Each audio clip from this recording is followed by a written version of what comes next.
This form of theater took place in the 18th century when neoclassicism finally got lessened its grip on Europe. Romanticism is a very diverse movement that rejected the universal rules of theater and embraced the natural world and kind of idealized the artist as a genius. So they kind of revered the artist as imaginative and elaborate and thinking of the natural world and seeing it for what greater than what it is actually. And they became widely popular after the revolutions that tormented both European and American society, which I find so amazing because they made, something beautiful out of something so rough and terrible. But it was also, this kind of time period was a reaction against the restrictions of the neoclassicism type of art and theater that they use.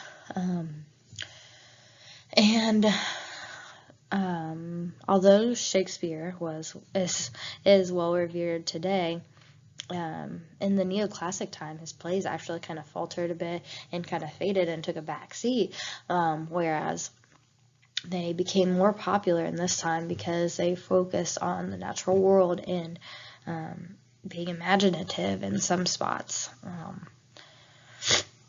In the Romantic time, and this kind of idea of imagination and everything like that paved the way for melodramas to take hold and become popular. Melodramas mean music dramas, actually. It was popular during the 19th century because they focused on creating stories to distract their audience from the poor working and living conditions of the century. So keeping up with the time period, they kind of had all these revolutions and everything, and were working hard to get out of that kind of rut that they were in. And so they went straight into the working and living conditions. And so again, people were trying to find something to distract them and entertain and give them something beautiful to imagine or think about instead of their actual reality. But these melodramas played or presented two-dimensional stock characters and episodic plots. Those were kind of their hallmarks that they had. So they were very similar to today's movies. They involved villains and heroes and heroines. Actually, they brought females, onto the stage. They had scenes of poetic justice where someone was punished for something bad that they did. Had scenes of suspense and abductions and big reveals, hidden messages, and one of my favorite things, special effects. So they're very similar to today's movies.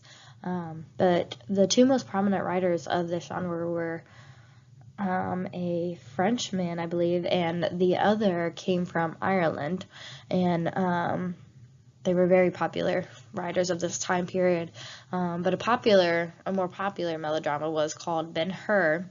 And I actually enjoyed reading this bit, but it actually used live horses in its play on the stage to give the audience a feel of a chariot race going on, and they actually used treadmills to have the horse kind of riding on the stages.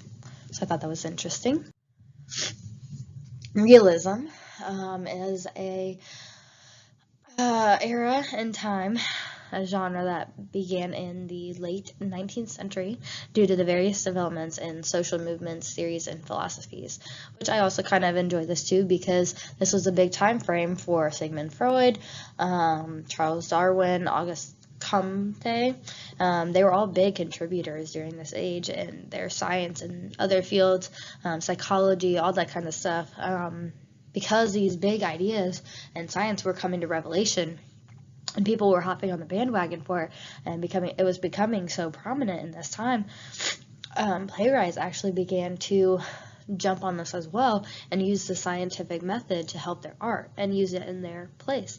They believed that in order to discover the truth about humanity, they had to observe and explore the material world and everything around them. By using their senses, and that would give them a better sense of what was, inside a person.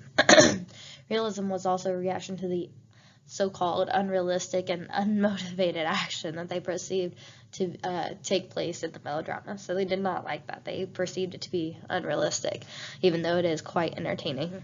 But anyways, realists first looked to the classics and then adapted them into so-called well-made plays, because I think one of the famous authors of this time period, he actually kind of restructured the Oedipus play that Sophocles did in, I think, Greek time, and readapted it to fit into realism standards.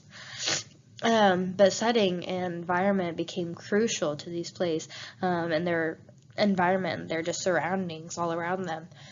And actually, this is what began the first arguments for nature versus nurture. The plays looked a lot into was the humans' nature what's made them who they are, or was it their environment who made them who they are? One famous writer was Henrik Ibsen, who was a popular realist, and he wrote Ghost, which is pictured there, and A Doll's House. Another famous author was David Belasco, who was the writer of The Governor's Lady, and he was actually an American author, and he produced that play in New York. Now, the postmodern era kind of reminds me of the Romanticism movement, but these forms of plays actually take place much later on in the 20th century, more towards the 1960s area. This movement came about along with other anti-realistic themes or movements such as absurdism. So after realism, a bunch of groups started making different genres because they didn't like the idea of realism, so they came up with a bunch of other ones like naturalism and absurdism and symbolism and a lot of other things. But anyways, one of the hallmarks of a postmodern play is a actual de-emphasis on the playwright text. So they kind of loosely use their plays as an outline for them to create an imaginative, elaborate work of art, which their imagination reminds me of the Romanticism stage that we had talked about before. Postmodernism really took hold when more marginalized groups like minorities, Latinos, lesbians, the gay community, all that kind of stuff, those kind of groups started experimenting with different types of theater because they wanted to start challenging the status quo and what has always been going on. But they also wanted to not only just challenge what was going on in today's time or back then, but they wanted to empower those who were in their own community and make them feel better about themselves and make them feel like they had a place.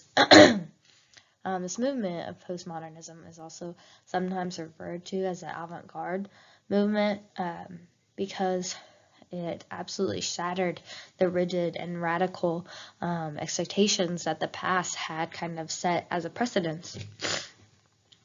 Before, in the time period, they had, especially in the medieval ages, the Catholic Church had so much, sanctioned so much and ruled over so much that they put in the theater and the arts and everything. And not even in just that, the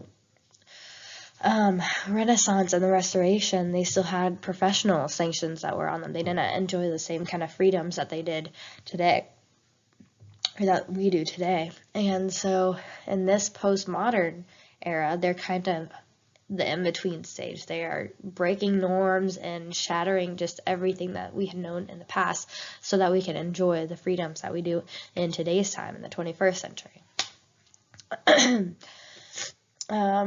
But even though they made all of those gains and the success that they did, some still unfortunately find themselves struggling to maintain their advantage or even fight to get into that stage work. Like we are just now beginning to see, lesbian or gay couples on the screen, and even so, it's still a fight. But they're still working on it. It's still kind of a going forward movement. The one example of this was Heiner Muller's Hamlet machine. It's one example of this time period, and I find it, a very good example because it was kind of very loosely based on William Shakespeare's Hamlet, but he turned it into something of imagination and just really a work of art. So I think that's a great picture of what the postmodern era was. Now, who kind of talk about, why I think the purpose has changed so much through time, because I think it's still ever changing today. I think we haven't hit a plateau at all. I think we're still changing, especially from this postmodern drama. People are still struggling in it, so that means we still have yet to go up to get them where they're not struggling.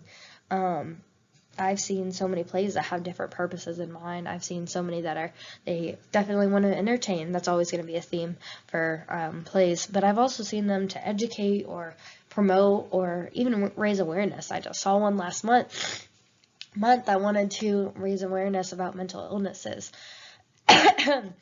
So yes, I believe that the purpose of theater has changed over the years. That's definitely a factor that I see throughout this history, but I think it's still going to change even going forward. I don't think we've gotten to a point where it just kind of plateaus off. I think we've still got ways to go up and sometimes even go back or go down a bit, but I think from here we are in a good place. I enjoy where we are at with our plays. I don't think it's biased or anymore. I don't think it's super religious or by any means.